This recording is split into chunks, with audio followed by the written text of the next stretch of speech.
போல வாழ்றது. கடவுளை ஏதாவது ஒரு தேவைக்காக, ஏதாவது ஒரு வருமானத்துக்காக, ஏதாவது ஒரு சந்தோஷத்துக்காக கடவுளை ஒட்டி கொள்வார்கள்.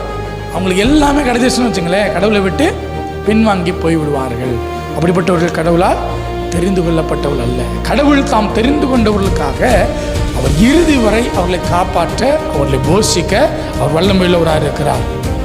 ஆண்டவர் யாக்கோபை தெரிந்து கொண்டார். யாரை வெறுத்தாராம் சொல்லுங்க? ஏசாவை வெறுத்தார், யாக்கோபை. ஆண்டவர் பேதுருவை நேசித்தார். பிசாசு சுலகினால பிழைக்க முடியும் உன்னை வேண்டிக் கொண்டதுனால நீ கவனமாயின்னு சொல்றார், எச்சரித்தார். ஆனா யூதாசுக்கு என்ன சொல்றாரு? உன் காரியத்தை செய்யின்னு சொல்றாரு.